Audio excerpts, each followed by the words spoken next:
Y'all see the name. Top 5 greatest Street Fighter players of all time. Now, when we say greatest, not best. Greatest and best can be two different things. Greatest takes into account like accolades, your things that you've accomplished, impact, and then best is typically just talking about your individual personal skill. For example, Punk the God might be on one of the best Street Fighter players of all time lists because it's undeniable how talented he is. But on greatest, there's so many people that have achieved a lot more. So also there might be some people on this list that you might not like, that people in the FGC might not care about, but we can't erase their accolades, and it would just be ungenuine based off what they've accomplished to not put them on the list. We're not saying they're a great person or nothing like that. They've just accomplished a lot. Coming in at number 5, we got Alex Valle, Cali Power. Now, I just feel like it wouldn't be right not to have one of the OGs on the list. And he, as far as the things that he's achieved, is one of the top Street Fighter players of all time out of the OGs. 3 Evo titles in 2 years, had the great showdown with Daigo for the 1998 Street Fighter Championships. Everybody knows him, everybody loves him. Alex Valle, I had to put him on here. It just wouldn't feel right to not put an OG on the list. Coming in at number 4 is Menard. Now, I know some of y'all probably saying like, Menard,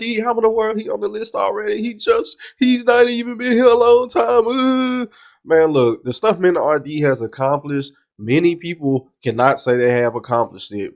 Menard has 2 Capcom Cup titles. Nobody's ever done that. Menard has an Evo title and a Red Bull Kumite title. Only 2 other people have done that. He has a Capcom Cup title and an Evo title. Only 3 people can say that they've ever done that. And he has a Capcom Cup title, an Evo title, and a Red Bull Kumite title. All 3 of those together, only 2 people in the history of Street Fighter has done that. So the accolades that he has right now, the people that y'all might say is over him, who's been here for a long time, can't say they've done the things that he's done now. No, I'm not putting him as the greatest Street Fighter player, but I mean, he's in the top 5. I mean, off accolades, we talking about greatest, things that he's accomplished. I mean, he's in the top 5 for me. I'm sorry. Then number 3, this was hard, man.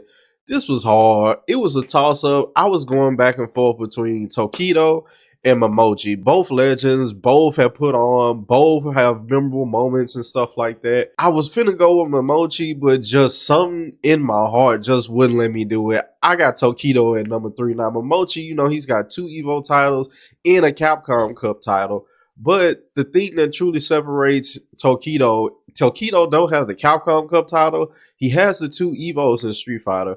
But man, when you run down the rest of his resume, the things that he's accomplished throughout the years, it's just almost unlike any other. I mean, he has accolade after accolade after accolade. I mean, it's almost like him and Ryan Harder right there together. Well, you know, Ryan Harder's not know how many titles he's got, but I'm just saying Tokido has a lot of them. So number 3, I got to go with Murder Face. Tokido, man, coming in at number 3. I mean, I really don't have to say a lot about him. When you say Tokido in Street Fighter, everybody who know, you know already. Coming in number 2 is Daigo. Now, a lot of people like to say Daigo has 6 Evo titles and all that other stuff, but really only 4 of them has come from Street Fighter. He also has 2 Topanga championships, so that's up there as far as like his high accolades. Now, he doesn't have the Red Bull Kumite titles or the Capcom Cups and things like that, but Daigo is still Daigo. We know Daigo, all that he's accomplished, all that he's done. You might be saying, well, if he's at 2, who's at number 1? Like, who has a better resume than him? Well, the guy that's at number 1 has the best Street Fighter resume of all time. Coming in at number 1, I know many people probably don't like him, but just from what he's accomplished,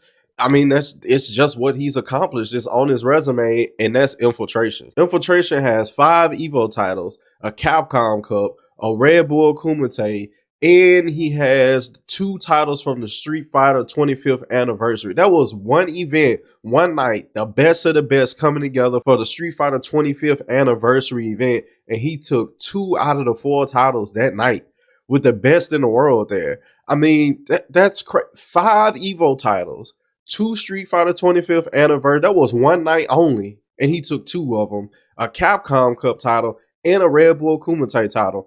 Once again, having an Evo title, a Capcom Cup title, and a Red Bull Kumite title. Only him and Menard has ever done that. Having a Capcom Cup title and an Evo title, only him, Menard, and Momochi has done that. So you get, I could keep mixing and matching all the things that he's done, but when you put it together, he's only like one of two or one of three people to ever do the things that he's done. Then he won across 3 Street Fighter games. He won across Street Fighter 4, Street Fighter Cross Tekken, and Street Fighter 5. Nobody else has ever done that. Nobody else has won that title in that many Street Fighter games. I mean, his resume is just impeccable. And then it's like, if you remember when he was playing back then, the dude was just untouchable. So once again, like, I know people might not like him, that's understandable, but from the things that he's done, he has to go on the list.